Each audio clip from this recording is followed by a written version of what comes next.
Wisdom, chapter 1. Love righteousness, ye that be judges of the earth. Think of the Lord with a good heart, and in simplicity of heart seek him. For he will be found of them that tempt him not, and showeth himself unto such as do not distrust him.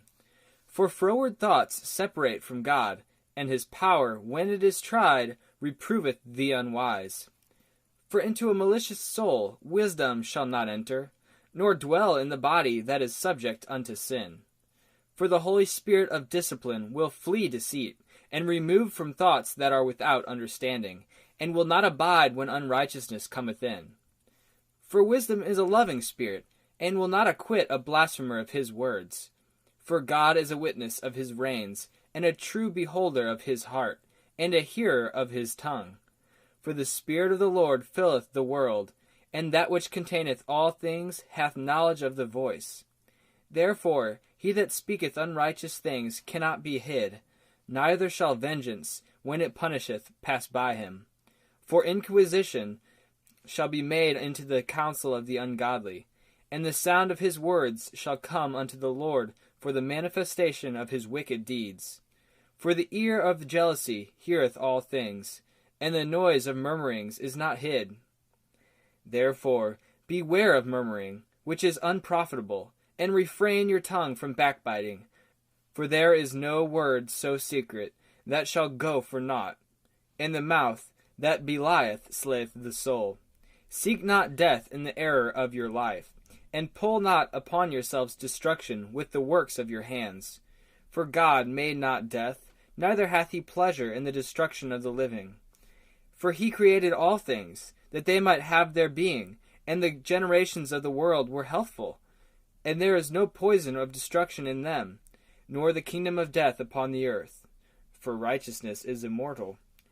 But ungodly men with their works and words called it to them. For when they thought to have it their friend, they consumed to naught, and made a covenant with it, because they are worthy to take part with it. Wisdom, chapter 2. For the ungodly said, reasoning with themselves, but not aright, Our life is short and tedious, and in the death of a man there is no remedy. Neither was there any man known to have returned from the grave.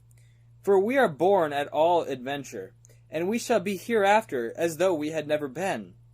For the breath in our nostrils is as smoke, and a little spark in the moving of our heart, which being extinguished, our body shall be turned into ashes, and our spirit shall vanish as the soft air, and our name shall be forgotten in time, and no man shall have our works in remembrance, and our life shall pass away as the trace of a cloud, and shall be dispersed as a mist, that is driven away with the beams of the sun, and overcome with the heat thereof.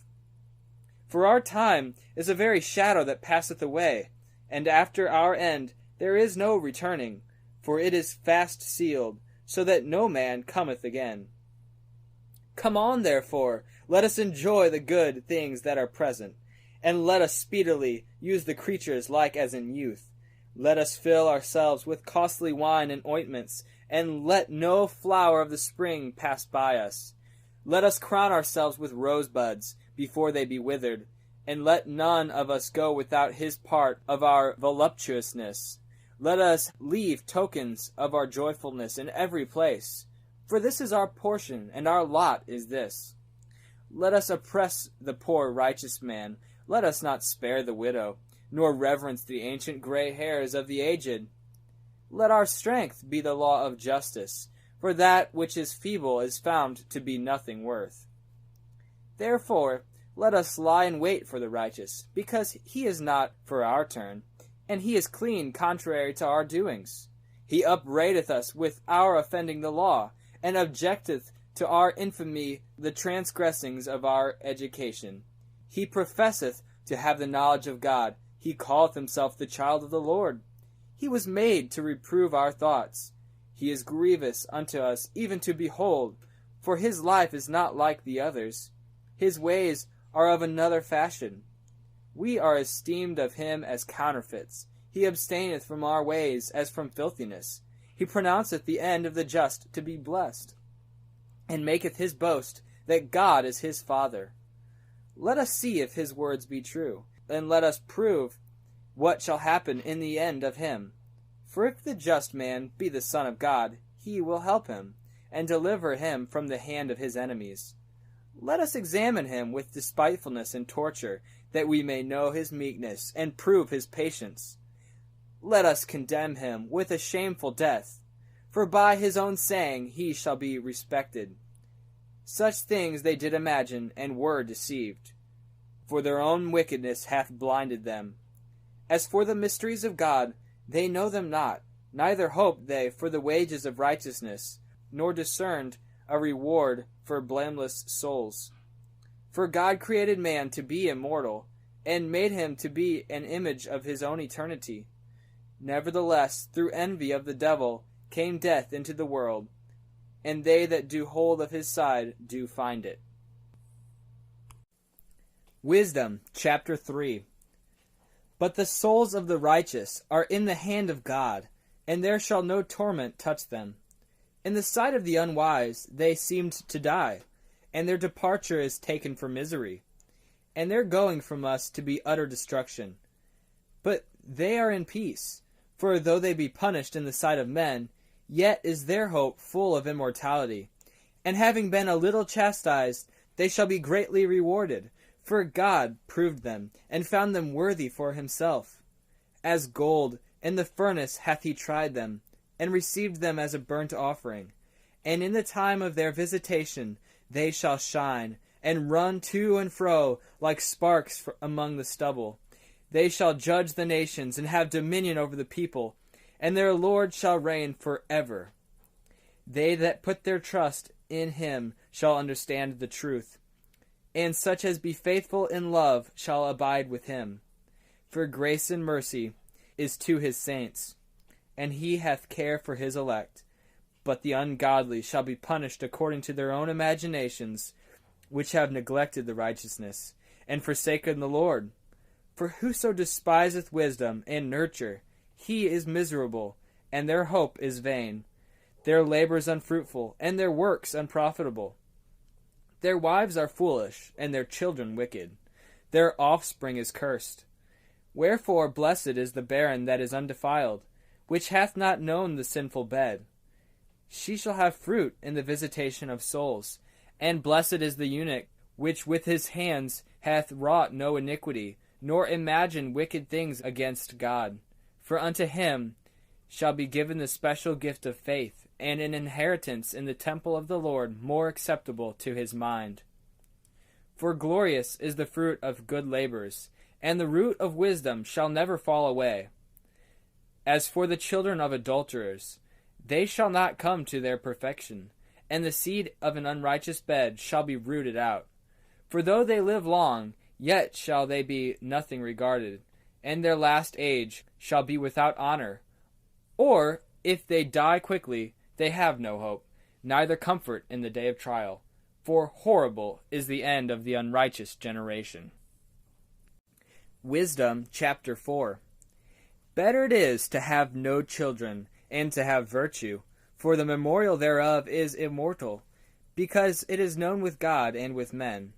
When it is present, men take example at it, and when it is gone, they desire it. It weareth a crown, and triumph forever, having gotten the victory, striving for undefiled rewards. But the multiplying brood of the ungodly shall not thrive, nor take deep rooting from bastard slips, nor lay any fast foundation. For though they flourish in branches for a time, yet standing not last. They shall be shaken with the wind, and through the force of winds they shall be rooted out. The imperfect branches shall be broken off, their fruit unprofitable, not ripe to eat, yea, meat for nothing. For children begotten of unlawful beds are witnesses of wickedness against their parents in their trial. But though the righteous be prevented with death, yet shall he be in rest. For honorable age is not that which standeth in length of time, nor that is measured by number of years. But wisdom is the gray hair unto men, and an unspotted life is old age. He pleased God, and was beloved of him. So that Living among sinners he was translated. Yea, speedily he was taken away, lest that wickedness should alter his understanding, or deceit beguile his soul. For that the bewitching of naughtiness doth obscure things that are honest, and the wondering of concupiscence doth undermine the simple mind. He, being made perfect in a short time, fulfilled a long time. For his soul pleased the Lord, therefore hasted he to take him away from among the wicked. This the people saw, and understood it not, neither laid they up this in their minds, that his grace and mercy is with his saints, and that he has respect unto his chosen. Thus the righteous that is dead shall condemn the ungodly which are living, and youth that is soon perfected the many years of old age of the unrighteous. For they shall see the end of the wise, and shall not understand what God in his counsel hath decreed of them, and to what end the Lord hath set him in safety. They shall see him and despise him, but God shall laugh them to scorn, and they shall hereafter be a vile carcass, and a reproach among the dead for evermore. For he shall rend them, and cast them down headlong, that they shall be speechless, and he shall shake them from the foundation, and they shall be utterly laid waste, and be in sorrow, and their memorial shall perish. And when they cast up the accounts of their sins, they shall come with fear, and their own iniquities shall convince them to their face. Wisdom, chapter 5. Then shall the righteous man stand in great boldness before the face of such as have afflicted him, and made no account of his labors. When they see it, they shall be troubled with terrible fear, and shall be amazed at the strangeness of his salvation, so far beyond all that they looked for. And they, repenting and groaning for anguish of spirit, shall say within themselves, This was he whom we had sometimes in derision, and a proverb of reproach. We fools accounted his life madness, and his end to be without honor. How is he numbered among the children of God, and his lot is among the saints? Therefore we have erred from the way of truth, and the light of righteousness hath not shined unto us, and the sun of righteousness rose not upon us. We wearied ourselves in the way of wickedness and destruction. Yea, we have gone through deserts, where there lay no way. But as for the way of the Lord, we have not known it. What hath pride profited us? Or what good hath riches with our vaunting brought us?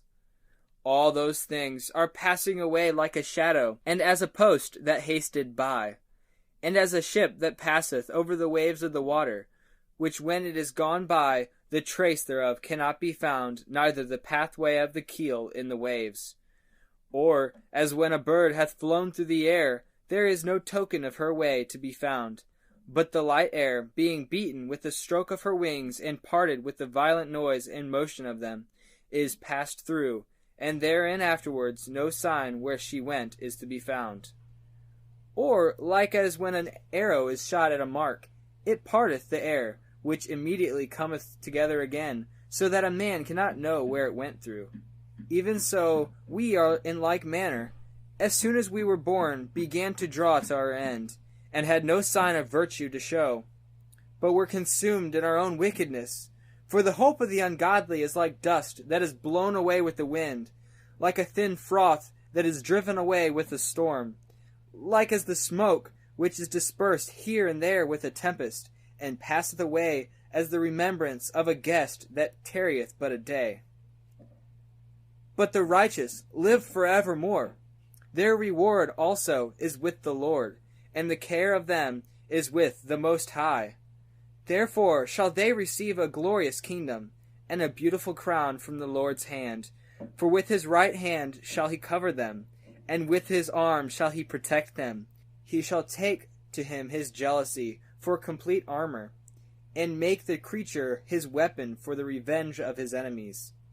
He shall put on righteousness as a breastplate, and true judgment instead of an helmet. He shall take holiness for an invincible shield. His severe wrath shall he sharpen for a sword. And the world shall fight with him against the unwise, And then shall the right-aiming thunderbolts go abroad, and from the clouds, as from a well-drawn bow, shall they fly to the mark. And hailstones, full of wrath, shall be cast as out of a stone bow. And the water of the sea shall rage against them, and the floods shall cruelly drown them.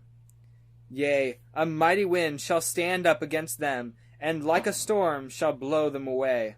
Thus iniquity shall lay waste the whole earth, and ill-dealing shall overthrow the thrones of the mighty. Wisdom, chapter 6. Hear therefore, O ye kings, and understand. Learn, ye that be judges of the ends of the earth. Give ear, ye that rule the people, and glory in the multitude of nations. For power is given you of the Lord, and sovereignty from the highest, who shall try your works, and search out your counsels. Because, being ministers of his kingdom, ye have not judged aright, nor kept his law, nor walked after the counsel of God. Horribly and speedily shall he come upon you, for a sharp judgment shall be to them that be in high places. For mercy will soon pardon the meanest, but mighty men shall be mightily tormented. For he which is Lord over all shall fear no man's person, neither shall he stand in awe of a man's greatness. For he hath made the small and great, and careth for all alike. For a sore trial shall come upon the mighty. Unto you therefore, O kings, do I speak, that ye may learn wisdom, and not fall away. For they that keep holiness holily shall be judged holy, and they that have learned such things shall find what to answer. Wherefore, set your affection upon my words, desire them, and ye shall be instructed. Wisdom is glorious, and never fadeth away.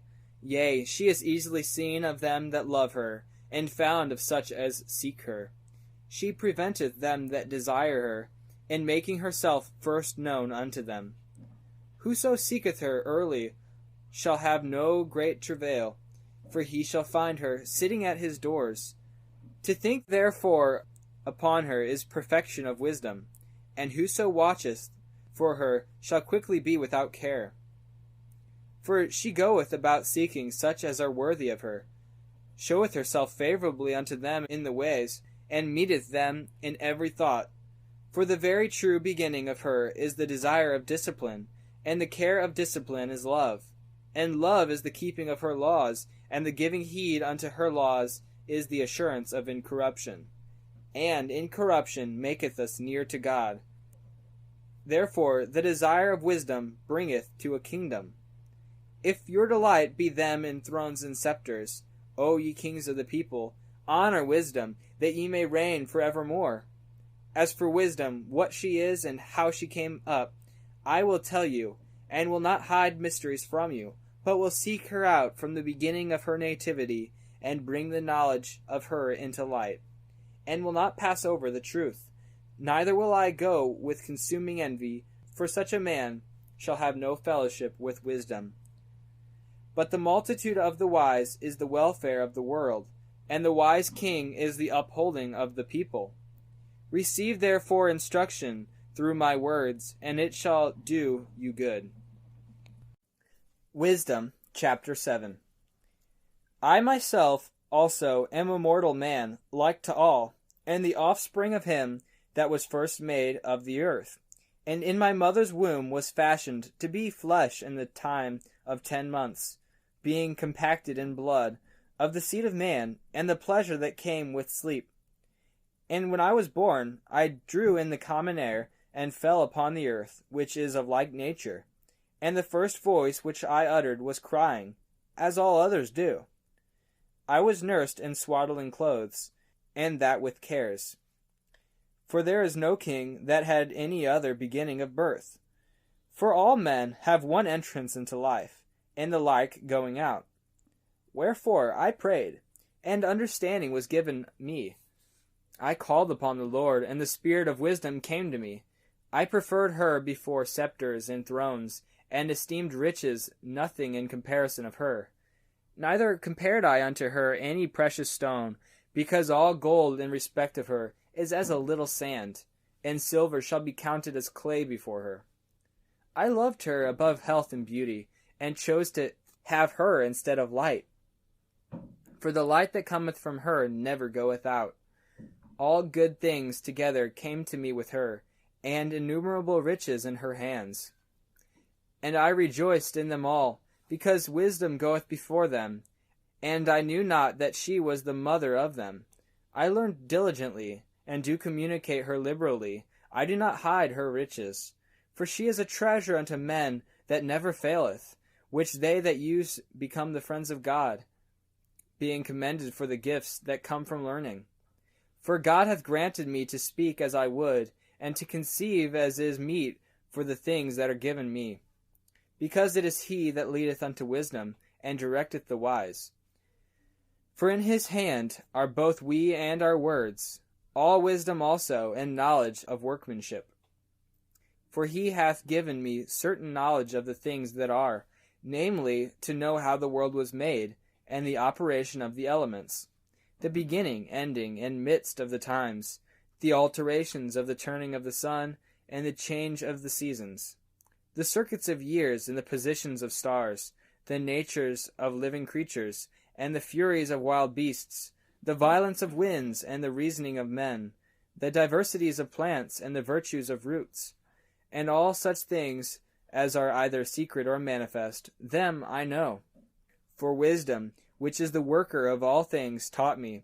For in her is an understanding spirit holy, one only, manifold, subtle, lively, clear, undefiled, plain, not subject to hurt, loving the thing that is good, quick, which cannot be letted, ready to do good, kind to man, steadfast, sure, free from care, having all power, overseeing all things, and going through all understanding, pure, and most subtle spirits.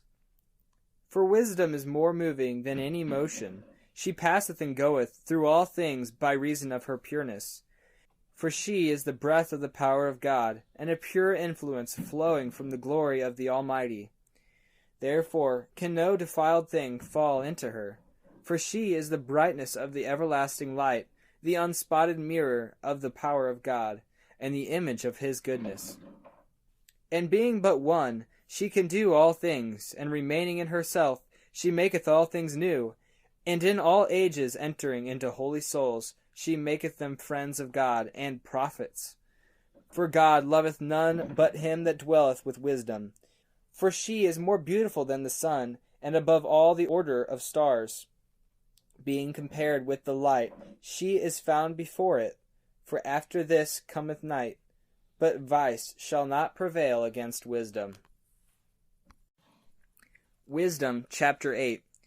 Wisdom reacheth from one end to another mightily, and sweetly doth she order all things.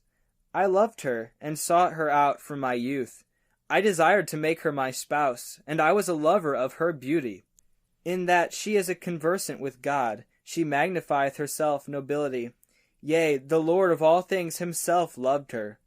For she is privy to the mysteries of the knowledge of God, and a lover of his works. If riches be a possession to be desired in this life, what is richer than wisdom, that worketh all things? And if prudence work, who of all that are is a more cunning workman than she? And if a man love righteousness, her labors are virtues, for she teacheth temperance and prudence, justice and fortitude, which are such things as men can have nothing more profitable in this life. If a man desire much experience, she knoweth things of old, and conjectureth aright what is to come. She knoweth the subtleties of speeches, and can expound dark sentences. She foreseeth signs and wonders, and the events of seasons and times. Therefore I purpose to take her to me to live with me, knowing that she would be a counselor of good things, and a comfort in cares and grief. For her sake I shall have estimation among the multitude, and honor with the elders, though I be young. I shall be found of a quick conceit and judgment, and shall be admired in the sight of great men. When I hold my tongue, they shall bide my leisure, and when I speak, they shall give good ear unto me. If I talk much, they shall lay their hands upon their mouth. Moreover, by the means of her I shall obtain immortality, and leave behind me an everlasting memorial to them that come after me. I shall set the people in order, and the nations shall be subject unto me. Horrible tyrants shall be afraid when they do but hear of me. I shall be found good among the multitude, and valiant in war. After I am come into my house, I will repose myself with her. For her conversation hath no bitterness, and to live with her hath no sorrow, but mirth and joy. Now, when I considered these things in myself, and pondered them in my heart, how that to be allied unto wisdom is immortality, and great pleasure it is to have her friendship, and in the works of her hands are infinite riches, and in the exercise of conference with her, prudence, and in talking with her, a good report. I went about seeking how to take her to me, for I was a witty child, and had a good spirit. Yea, rather, being good, I came into a body undefiled. Nevertheless, when I perceived that I could not otherwise obtain her, except God gave her me, and that was a point of wisdom also, to know whose gift she was, I prayed unto the Lord, and besought him, and with my whole heart I said. Wisdom, chapter 9. O God of my fathers, and Lord of mercy, who hast made all things with thy word, and ordained man through thy wisdom, that he should have dominion over the creatures which thou hast made, and order the world according to equity and righteousness, and execute judgment with an upright heart. Give me wisdom that sitteth by thy throne, and reject me not from among thy children. For I, thy servant, and son of thine handmaid, am a feeble person, and of a short time, and too young for the understanding of judgment and laws. For though a man be never so perfect among the children of men, yet if thy wisdom be not with him, he shall be nothing regarded. Thou hast chosen me to be a king of thy people, and a judge of thy sons and daughters. Thou hast commanded me to build a temple upon thy holy mount, and an altar in the city wherein thou dwellest, a resemblance of the holy tabernacle which thou hast prepared from the beginning. And wisdom was with thee, which knoweth thy works, and was present when thou madest the world, and knew what was acceptable in thy sight, and right in thy commandments. O send her out of thy holy heavens, and from the throne of thy glory, that being present she may labor with me, that I may know what is pleasing unto thee. For she knoweth and understandeth all things, and she shall lead me soberly in my doings, and preserve me in her power. So shall my works be acceptable, and then shall I judge thy people righteously, and be worthy to sit in my Father's seat. For what man is he that can know the counsel of God, or who can think what the will of the Lord is? For the thoughts of mortal men are miserable, and our devices are but uncertain. For the corruptible body presseth down the soul, and the earthy tabernacle weigheth down the mind that museth upon many things. And hardly do we guess aright at things that are upon earth, and with labor do we find the things that are before us. But the things that are in heaven, who hath searched out? And thy counsel who hath known? Except thou give wisdom, and send thy Holy Spirit from above. For so the ways of them which lived on the earth were reformed, and men were taught the things that are pleasing unto thee, and were saved through wisdom. Wisdom, chapter 10. She preserved the first-formed father of the world, that was created alone, and brought him out of his fall, and gave him power to rule all things. But when the unrighteous went away from her in his anger, he perished also in the fury wherewith he murdered his brother. For whose cause the earth, being drowned with the flood, wisdom again preserved it, and directed the course of the righteous, and a piece of wood of small value. Moreover, the nations in their wicked conspiracy being confounded, she found out the righteous, and preserved him blameless unto God, and kept him strong against his tender compassion toward his son. When the ungodly perished, she delivered the righteous man, who fled from the fire which fell down upon the 5 cities, of whose wickedness even to this day the waste land that smoketh is a testimony, and plants bearing fruit that never come to ripeness, and a standing pillar of salt is a monument of an unbelieving soul. For regarding not wisdom, they gat not only this hurt, that they knew not the things which were good, but also left behind them to the world a memorial of their foolishness, so that in the things wherein they offended, they could not so much as be hid. But wisdom delivered from pain those that attended upon her. When the righteous fled from his brother's wrath, she guided him in right paths, showed him the kingdom of God, and gave him knowledge of holy things, made him rich in his travels, and multiplied the fruit of his labors. In the covetousness of such as oppressed him, she stood by him and made him rich. She defended him from his enemies, and kept him safe from those that lay in wait, and in a sore conflict she gave him the victory, that he might know that goodness is stronger than all. When the righteous was sold, she forsook him not, but delivered him from sin, and went down with him into the pit, and left him not in bonds, till she brought him the scepter of the kingdom, and power against those that oppressed him. As for them that had accused him, she showed them to be liars, and gave him perpetual glory. She delivered the righteous people and blameless seed from the nation that oppressed them. She entered into the soul of the servants of the Lord, and withstood dreadful kings in wonders and signs, rendered to the righteous a reward of their labors, guided them in a marvelous way, and was unto them for a cover by day, and a light of stars in the night season, brought them through the Red Sea, and led them through much water. But she drowned their enemies, and cast them up out of the bottom of the deep. Therefore the righteous spoiled the ungodly, and praised thy holy name, O Lord, and magnified with one accord thy hand, that fought for them. For wisdom opened the mouth of the dumb, and made the tongues of them that cannot speak eloquent. Wisdom, chapter 11. She prospered their works in the land of the holy prophet. They went through the wilderness that was not inhabited, and pitched tents in places where there lay no way. They stood against their enemies, and were avenged of their adversaries. When they were thirsty, they called upon thee, and water was given them out of the flinty rock, and their thirst was quenched out of the hard stone. For by what things their enemies were punished, by the same they in their need were benefited.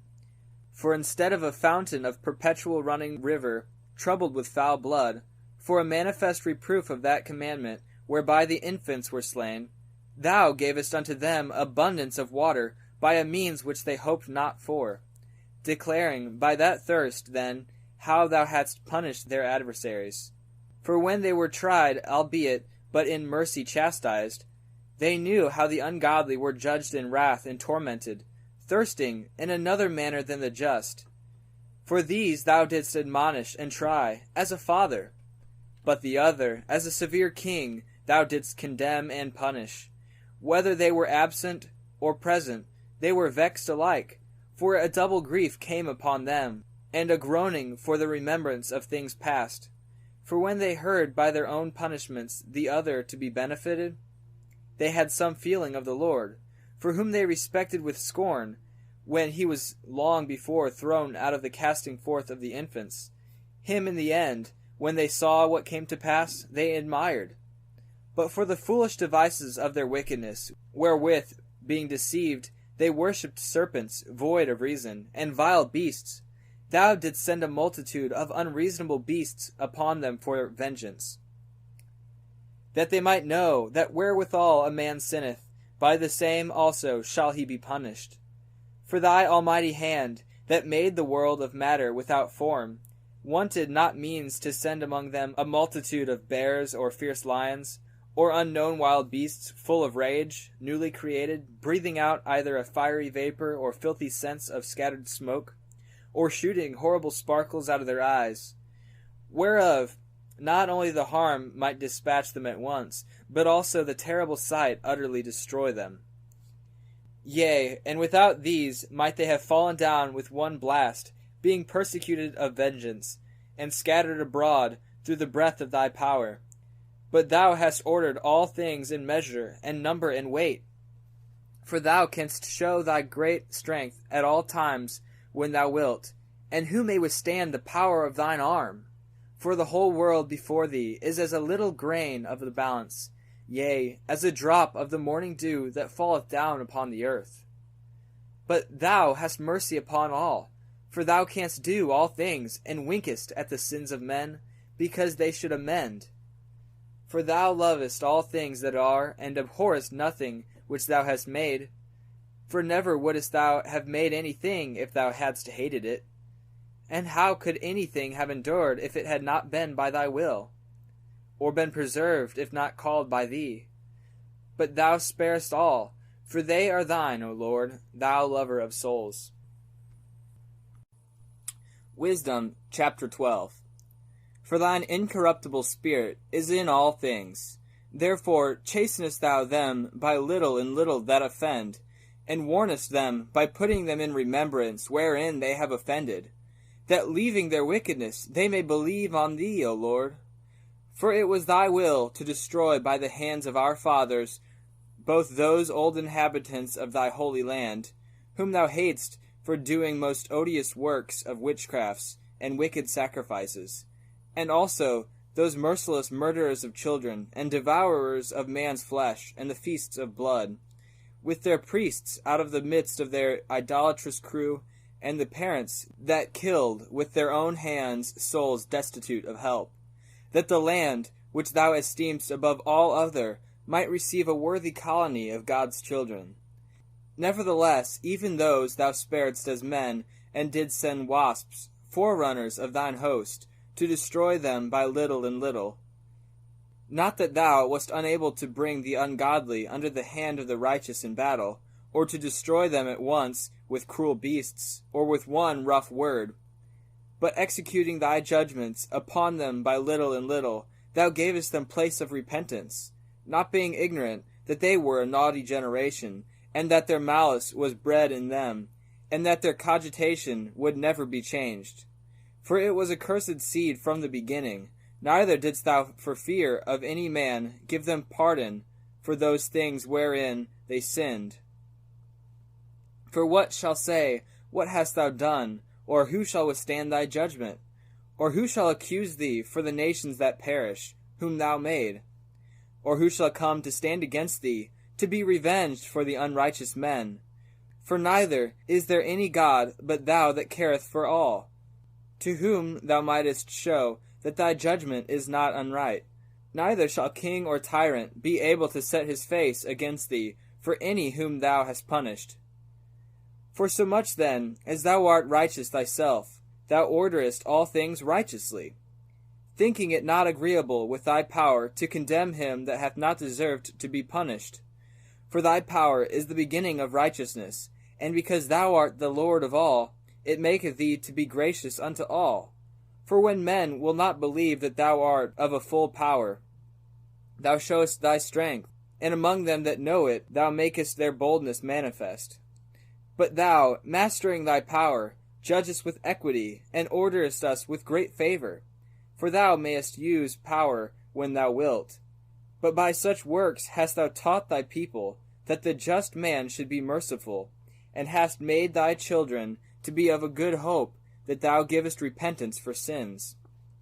For if thou didst punish the enemies of thy children, and the condemned to death, with such deliberation, giving them time and place whereby they might be delivered from their malice, with how great circumspection didst thou judge thine own sons, unto whose fathers thou hast sworn and made covenants of good promises? Therefore, whereas thou dost chasten us, thou scourgest our enemies 1,000 times more, to the intent that, when we judge, we should carefully think of thy goodness, and when we ourselves are judged, we should look for mercy. Wherefore, whereas men have lived dissolutely and unrighteously, thou hast tormented them with their own abominations. For they went astray very far in the ways of error, and held them for gods, which even among the beasts of their enemies were despised, being deceived, as children of no understanding. Therefore unto them, as to children without the use of reason, thou didst send a judgment to mock them. But they that would not be reformed by that correction, wherein he dallied with them, shall feel a judgment worthy of God. For look, for what things they grudged when they were punished, that is, for them whom they thought to be gods, Now being punished in them, when they saw it, they acknowledged him to be the true God, whom before they denied to know, and therefore came extreme damnation upon them. Wisdom, chapter 13. Surely vain are all men by nature, who are ignorant of God, and cannot out of the good things that are seen know him that is. Neither by considering the works did they acknowledge the workmaster, but deemed either fire or wind, or the swift air, or the circle of the stars, or the violent water, or the lights of heaven, to be the gods which govern the world.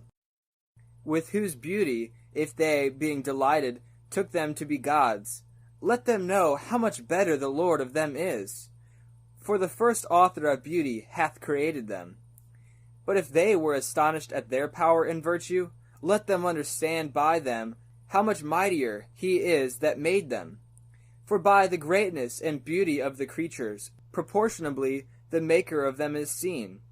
But yet, for this they are the less to be blamed, for they peradventure err, seeking God and desirous to find him. For being conversant in his works, they search him diligently, and believe their sight, because the things are beautiful that are seen. Howbeit, neither are they to be pardoned, for if they were able to know so much that they could aim at the world, how did they not sooner find out the Lord thereof? But miserable are they, and in dead things is their hope, who call them gods, which are the works of men's hands, gold and silver, to show art in, and resemblance of beasts, or a stone good for nothing, the work of an ancient hand. Now a carpenter that felleth timber, after he hath sawn down a tree meet for the purpose, and taken off all the bark skilfully round about, and hath wrought it handsomely, and made a vessel thereof fit for the service of man's life, and after spending the refuse of his work to dress his meat, hath filled himself, and taking the very refuse among those which served to no use, being a crooked piece of wood and full of knots, hath carved it diligently, when he had nothing else to do, and formed it by the skill of his understanding, and fashioned it to the image of a man, or made it like some vile beast, laying it over with vermilion, and with paint coloring it red, and covering every spot therein. And when he had made a convenient room for it, set it in a wall, and made it fast with iron, for he provided for it that it might not fall, knowing that it was unable to help itself, for it is an image, and hath need of help. Then maketh he prayer for his goods, for his wife and children, and is not ashamed to speak to that which hath no life. For health he calleth upon that which is weak, for life prayeth to that which is dead. For aid humbly beseecheth that which hath least means to help, and for a good journey he asketh of that which cannot set a foot forward, and for gaining and getting, and for good success of his hands, asketh ability to do of him that is most unable to do anything. Wisdom, chapter 14. Again, one preparing himself to sail, and about to pass through the raging waves, calleth upon a piece of wood more rotten than the vessel that carrieth him. For verily design of gain devised that, and the workman built it by his skill. But thy providence, O Father, governeth it. For thou hast made a way in the sea, and a safe path in the waves, showing that thou canst save from all danger. Yea, though a man went to sea without art, nevertheless thou wouldest not that the works of thy wisdom should be idle, and therefore do men commit their lives to a small piece of wood, and passing the rough sea in a weak vessel are saved. For in the old time also, when the proud giants perished, the hope of the world governed by thy hand escaped in a weak vessel, and left to all ages a seed of generation. For blessed is the wood whereby righteousness cometh. But that which is made with hands is cursed, as well it as he that made it. He, because he made it, and it, because being corruptible, it was called God. For the ungodly and his ungodliness are both alike hateful unto God. For that which is made shall be punished together with him that made it. Therefore, even upon the idols of the Gentiles shall there be a visitation. because in the creature of God they are become an abomination, and stumbling blocks to the souls of men, and a snare to the feet of the unwise. For the devising of idols was the beginning of spiritual fornication, and the invention of them the corruption of life. For neither were they from the beginning, neither shall they be forever. For by the vain glory of men they entered into the world, and therefore shall they come shortly to an end. For a father afflicted with untimely mourning, when he made an image of his child soon taken away, now honored him as a god, which was then a dead man, and delivered to those that were under him ceremonies and sacrifices. Thus in process of time and ungodly custom, grown strong was kept as a law. And graven images were worshipped by the commandments of kings, whom men could not honor in presence, because they dwelt afar off. They took the counterfeit of his visage from far, and made an express image of a king, whom they honored, to the end that by this their forwardness they might flatter him that was absent, as if he were present. Also the singular diligence of the artificer did help to set forward the ignorant to more superstition. For he, peradventure willing to please one in authority, forced all his skill to make the resemblance of the best fashion. And so the multitude, allured by the grace of the work, took him now for a god, which a little before was but honored. And this was an occasion to deceive the world. For men, serving either calamity or tyranny, did ascribe unto stones and stocks the incommunicable name. Moreover, this was not enough for them, that they erred in the knowledge of God, but whereas they lived in the great war of ignorance, those so great plagues called they peace. For whilst they slew their children in sacrifices, or used secret ceremonies, or made revellings of strange rites, they kept neither lives nor marriages any longer undefiled, but either one slew another traitorously, or grieved him by adultery. So that there reigned in all men without exception blood, manslaughter, theft, and dissimulation, corruption, unfaithfulness, tumults, perjury, disquieting of good men, forgetfulness of good turns, defiling of souls, changing of kind, disorder in marriages, adultery, and shameless uncleanness.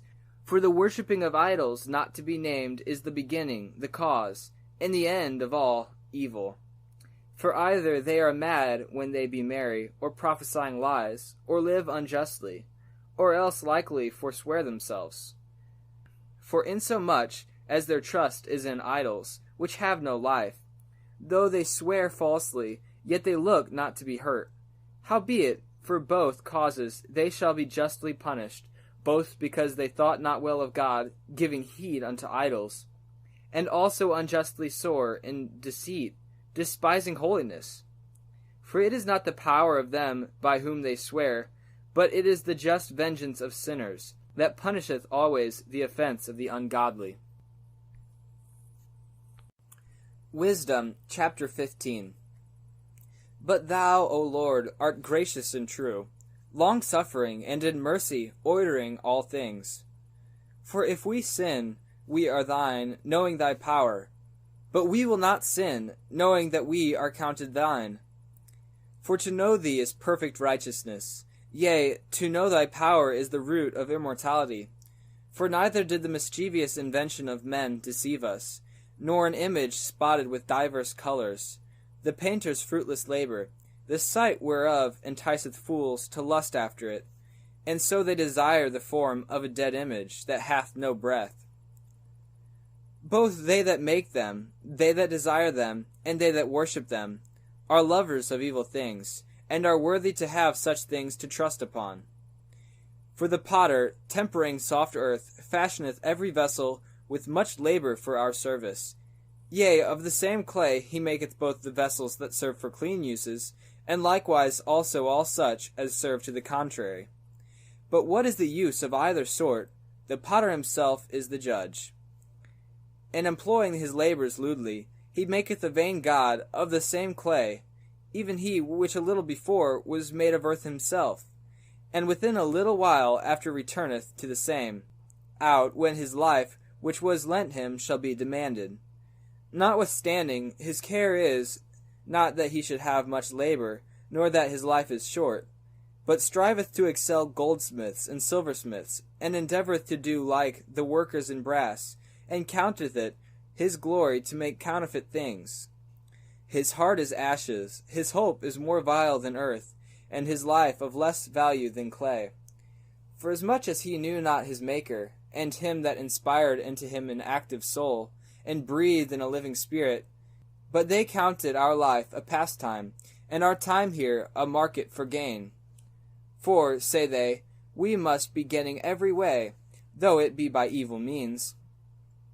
For this man, that of earthly matter maketh brittle vessels and graven images, knoweth himself to offend above all others. And all the enemies of thy people, that hold them in subjection, are most foolish, and are more miserable than very babes. For they counted all the idols of the heathen to be gods, which neither have the use of eyes to see, nor noses to draw breath, nor ears to hear, nor fingers of hands to handle. And as for their feet, they are slow to go. For man made them, and he that borrowed his own spirit fashioned them. But no man can make a god like unto himself. For being mortal, he worketh a dead thing with wicked hands. For he himself is better than the things which he worshippeth. Whereas he lived once, but they never. Yea, they worship those beasts also that are most hateful. For being compared together, some are worse than others. Neither are they beautiful, so much as to be desired in respect of beasts. But they went without the praise of God and his blessings.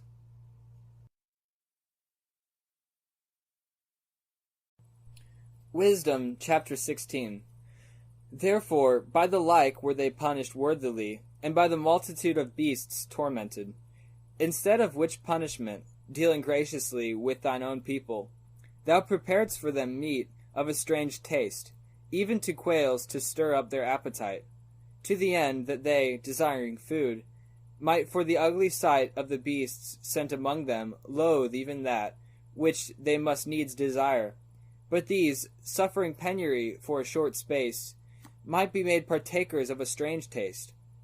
For it was requisite that upon them exercising tyranny should come penury, which they could not avoid. But to these it should only be showed how their enemies were tormented. For when the horrible fierceness of beasts came upon these, and they perished with the stings of crooked serpents, thy wrath endured not forever. But they were troubled for a small season, that they might be admonished, having a sign of salvation, to put them in remembrance of the commandment of thy law. For he that turned himself toward it was not saved by the thing that he saw, but by thee, that thou art the Saviour of all. And in this thou madest thine enemies confess, that it is thou who deliverest from all evil. For them the bitings of grasshoppers and flies killed, neither was there found any remedy for their life. For they were worthy to be punished by such. But thy sons not the very teeth of venomous dragons overcame. For thy mercy was ever by them, and healed them.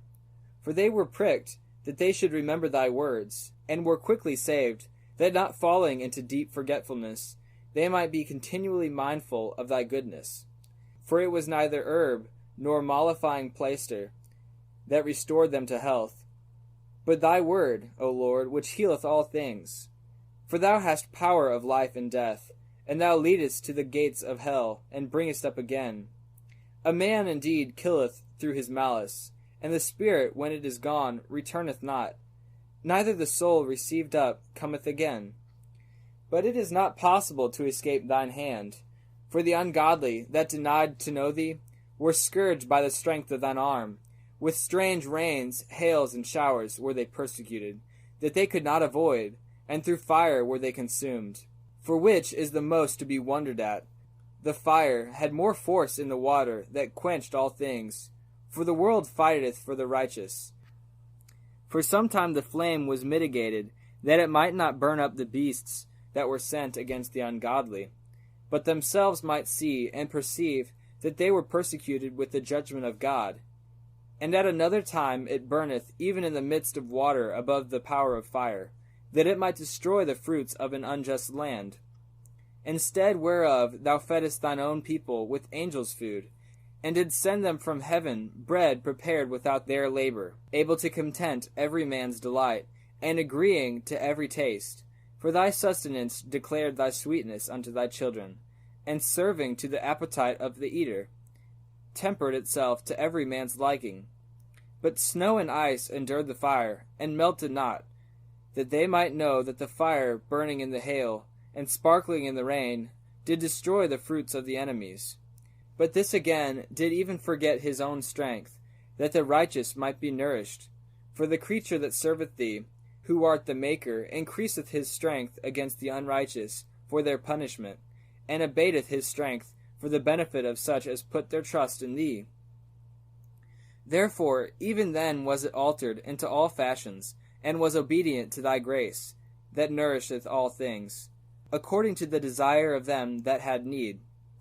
That thy children, O Lord, whom thou lovest, might know that it is not the growing of fruits that nourisheth man, but that it is thy word which preserveth them that put their trust in thee.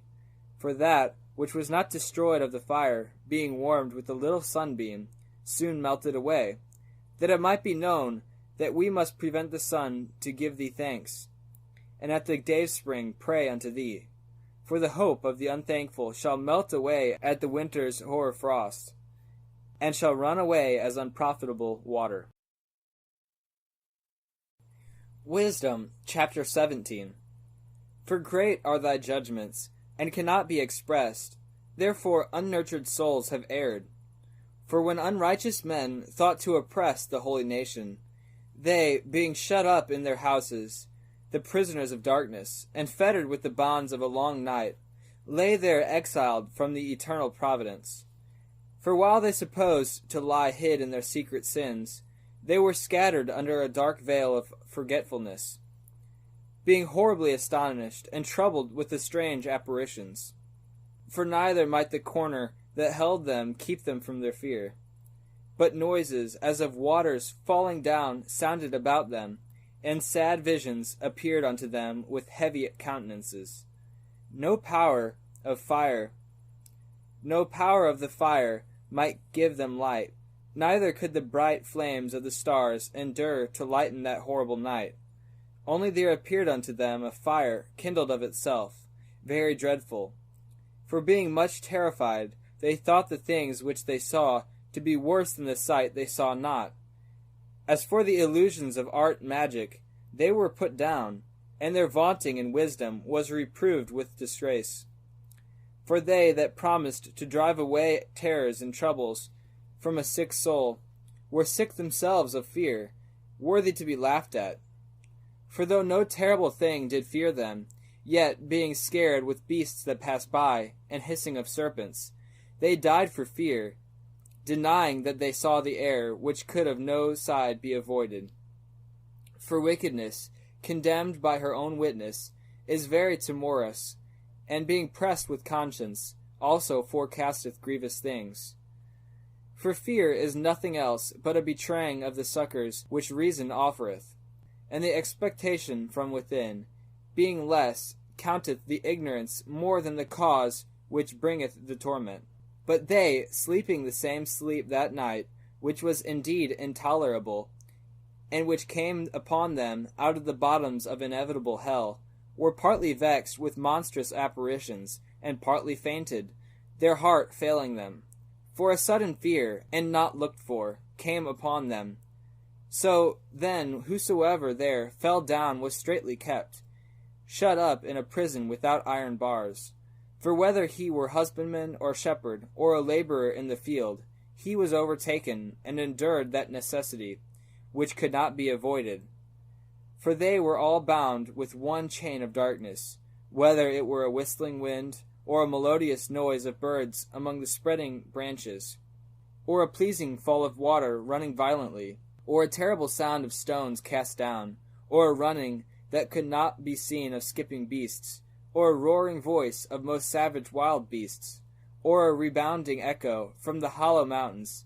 These things made them to swoon for fear.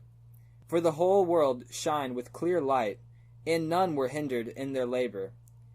Over them only was spread in heavy night an image of that darkness which should afterward receive them. But yet were they unto themselves more grievous than the darkness. Wisdom, chapter 18. Nevertheless, thy saints had a very great light, whose voice they hearing, and not seeing their shape, because they also had not suffered the same things, they counted them happy. But for that they did not hurt them now, of whom they had been wronged before, they thanked them, and besought them pardon for that they had been enemies. Instead whereof thou gavest them a burning pillar of fire, both to be a guide of the unknown journey, and an harmless sun to entertain them honorably. For they were worthy to be deprived of light and imprisoned in darkness, who had kept thy sons shut up, by whom the uncorrupt light of the law was to be given unto the world. And when they had determined to slay the babes of the saints, one child being cast forth and saved, to reprove them, thou tookest away the multitude of their children, and destroyedst them altogether in a mighty water.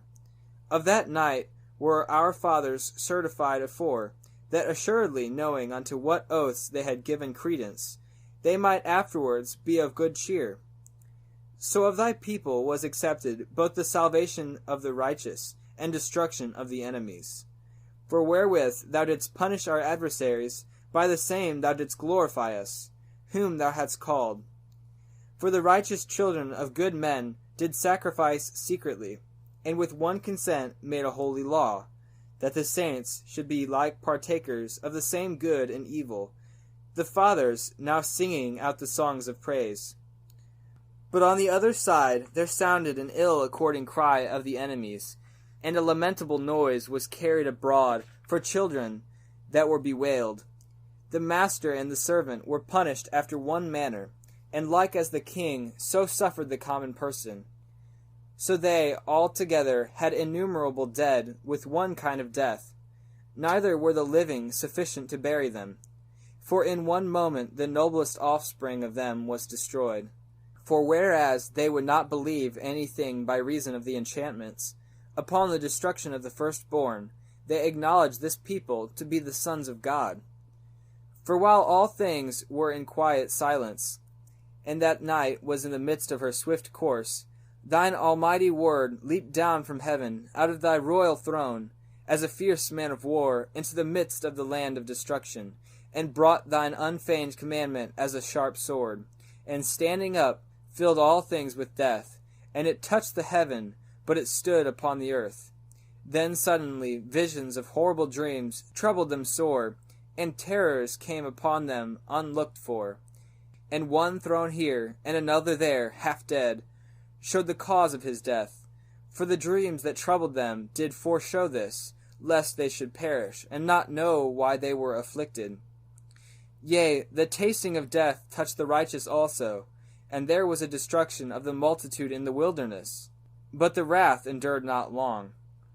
For then the blameless man made haste, and stood forth to defend them, and bringing the shield of his proper ministry, even prayer, and the propitiation of incense, set himself against the wrath, and so brought the calamity to an end, declaring that he was thy servant. So he overcame the destroyer, not with strength of body, nor force of arms, but with a word subdued him that punished, alleging the oaths and covenants made with the fathers.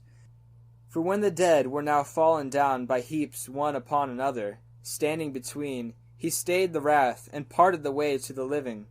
For in the long garment was the whole world, and in the 4 rows of the stones was the glory of the fathers graven, and thy majesty upon the diadem of his head. Unto these the destroyer gave place, and was afraid of them. For it was enough that they only tasted of the wrath. Wisdom, chapter 19. As for the ungodly, wrath came upon them without mercy unto the end. For he knew before what they would do, how that having given them leave to depart, and sent them hastily away, they would repent and pursue them. For whilst they were yet mourning and making lamentation at the graves of the dead, they added another foolish device, and pursued them as fugitives, whom they had entreated to be gone. For the destiny whereof they were worthy drew them unto this end, and made them forget the things that had already happened, that they might fulfill the punishment which was wanting to their torments, and that thy people might pass a wonderful way, but they might find a strange death. For the whole creature in his proper kind was fashioned again anew, serving the peculiar commandments that were given unto them, that thy children might be kept without hurt, as namely a cloud shadowing the camp, and where water stood before, dry land appeared, and out of the Red Sea a way without impediment, and out of the violent stream a green field, where through all the people went that were defended with thy hand, seeing thy marvelous strange wonders. For they went at large like horses, and leaped like lambs, praising thee, O Lord, who hast delivered them. For they were yet mindful of the things that were done while they sojourned in the strange land, how the ground brought forth flies instead of cattle, and how the river cast up a multitude of frogs instead of fishes. But afterwards they saw a new generation of fowls, when, being led with their appetite, they asked delicate meats. For quail came up unto them from the sea for their contentment. And punishments came upon the sinners, not without former signs by the force of thunders. For they suffered justly according to their own wickedness, insomuch as they used a more hard and hateful behavior toward strangers. For the Sodomites did not receive those whom they knew not when they came, but these brought friends into bondage that had well deserved of them. And not only so, but peradventure some respect shall be had of those, because they used strangers not friendly. But these very grievously afflicted them, whom they had received with feastings, and were already made partakers of the same laws with them.